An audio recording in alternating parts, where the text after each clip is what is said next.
to do it. Okay.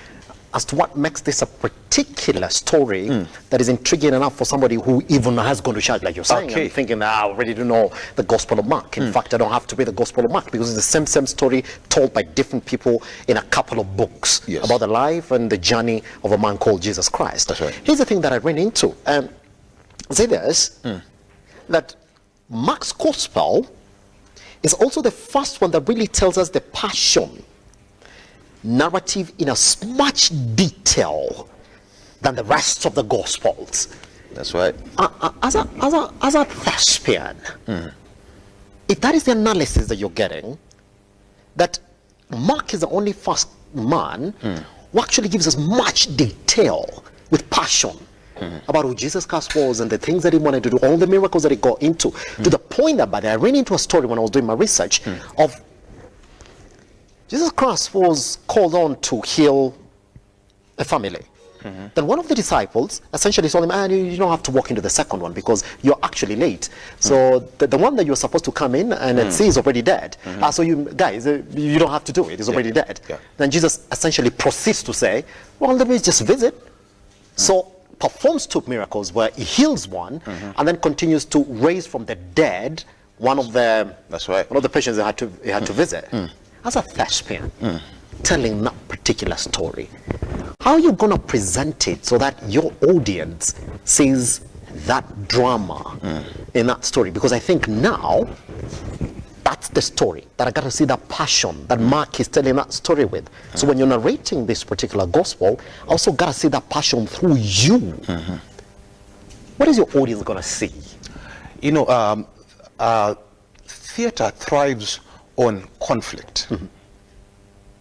Conflict, and that's what actually so you begin with a conflict and you seek to be able to resolve it. That's how it works.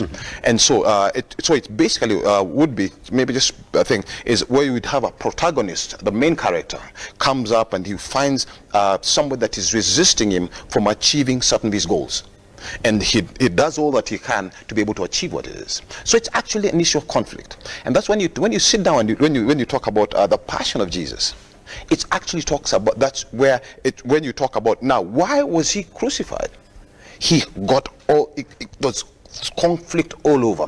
And even when you sit down to think about, even for us as a people, I mean, hey, how many of us you'd have conflicts in the home place, you'd have conflicts in the workplace, you'd have conflicts with your relatives, and that's something that he drives out throughout, where there's constant conflict. And in a way, the work is made a little easier because already it's something that is already ingrained in the gospel for me as an artist. So what's my work? My work is to be able to discover what exactly is, and then try find out and use it out, because then it's conflict that it's layered out. Because as you mentioned, there's conflict with even if it is with his family, there's conflict with the people that he has, there's conflict with his relatives, there's conflict with the establishment, there's conflict with the government, there's conflict everywhere.